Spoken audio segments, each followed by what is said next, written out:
Hey, in this episode of Walking Bass Wednesday, we're going to look at the bridge section for The Way You Look Tonight, as made famous by Frank Sinatra. Check it out.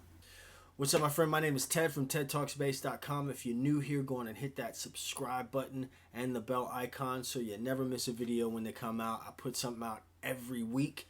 This is a little segment that I do called Walking Bass Wednesdays, where I'm taking a jazz standard every month of the year and looking at some different walking bass approaches. Just as a little bit of a disclaimer, I'm not a big jazz guy. I'm not a jazz aficionado. I do play a lot of casuals that often have a jazz component to them, and I really feel that walking bass lines and the genre of jazz music has increased my knowledge of music as a whole and as the bass neck, more than any other genre. So that's why I like it, and I think it will help you as well. So in this segment, instead of the pattern that we're going to look at, we're just going to focus mainly on triads. So the first chord that we're going to encounter, not just triads, we're chord tones. That's what I mean to say is chord tones. So the first chord we have in the first bar of the B section is a G major 7. Now this in the tune is the first place where you start walking. Everything else, if you looked at the video from last week, everything else is sort of a 2 feel.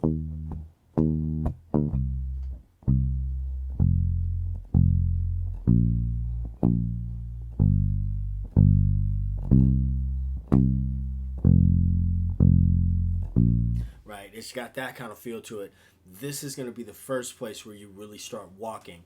But what I want to do right now is show you the chord tones and how you can kind of see them on the neck. So hope that makes sense. So the first chord is G major 7, and this is going to be how we're going to finger that chord, that arpeggio shape is second finger, first finger, fourth finger, 1, 3, 5, 7. And then we've got a G in the next bar. We've got a G flat major 9, followed by a G diminished or half diminished. So an A minor 7 followed by a D7, as we talked about it before. Anytime you find a minor 7 followed by a dominant 7, that's a 2-5. So we can use a 2-5 walking pattern there. But for right now, we're just going to use the chord tones and go 1, 3, 5, 7. So let me show you what I mean here.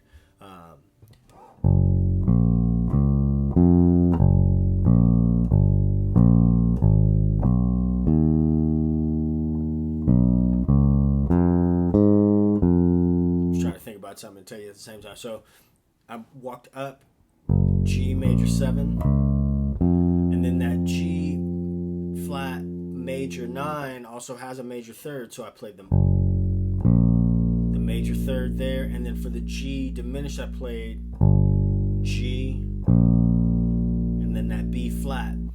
So let me do a better job of explaining that. So G flat major 3rd, the G diminished,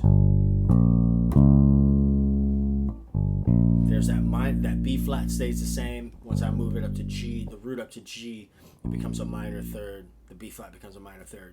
So there's 2 chords in that one measure is what I'm saying. So we're not going to play every chord tone. We're just going to play 2. So I play. And now I'm playing up the A minor 7, up the D flat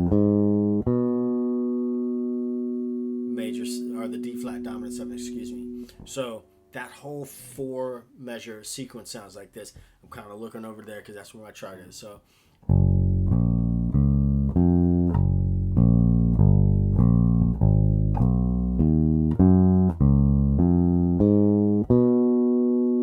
you can see it all there in that one hand shape.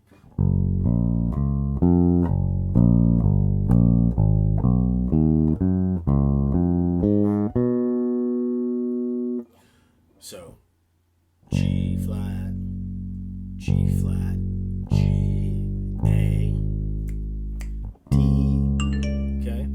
Note of modifications. And now we're going to go B flat minor 7. So I'm going to move the shape over here. B flat minor 7, A diminished, or A half diminished, then A flat, D7 again. Okay, let me break that 4 bars down a little bit slower. So B flat, then here's our A diminished, A, there's a minor 3rd and a flat 5.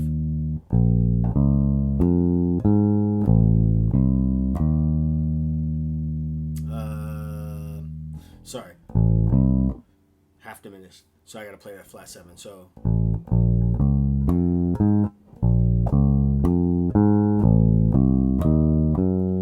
now my A minor 7 followed by D7. I could come back to this hand position here and play it this way, or I could play it this way.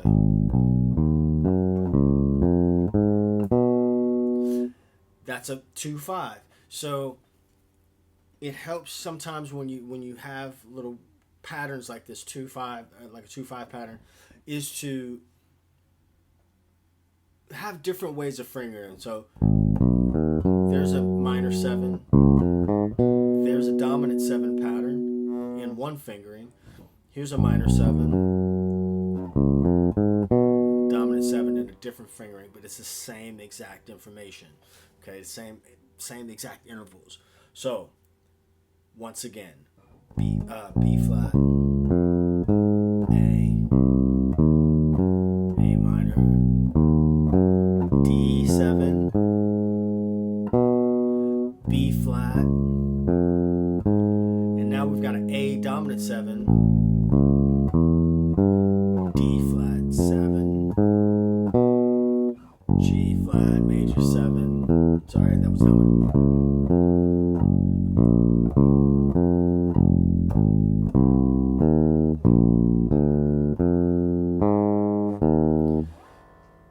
We break that next part down.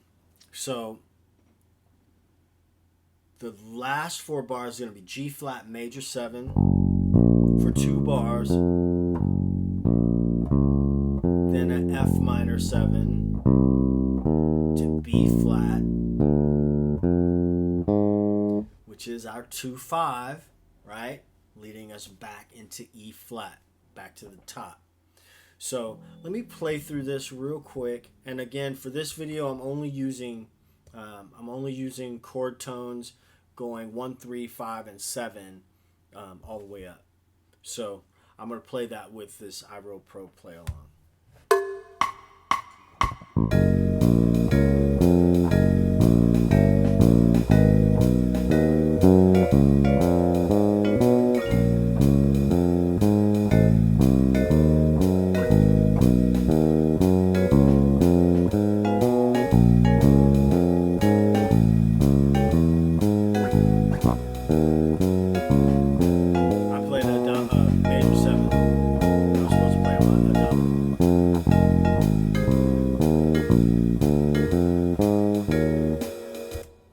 So that was supposed to go back up to the top. I played a major 7 over the A7. I was supposed to play a dominant. So I'm going to play it one more time for you. And I'll play it a little bit slower just so you can see it. I also changed up my fingerings in that same place I told you, just because there were a couple of different fingerings that I liked that I just gravitated towards naturally.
chording as you go back to E flat.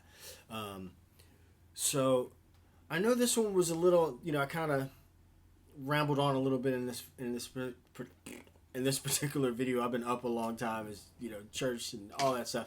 Anyway, but if you have any questions, leave me a comment below. Just to reiterate, all I'm doing is playing through each arpeggio, going 1, 3, 5, and 7 of each one. So I'm also going to make a video about the chord types, just to post here on YouTube. You may be able to find that other places, but I want to make one just so we're super clear on that. Okay? So if you like this, hit that like button, subscribe, hit the bell icon. I'll see you in the next video. Peace.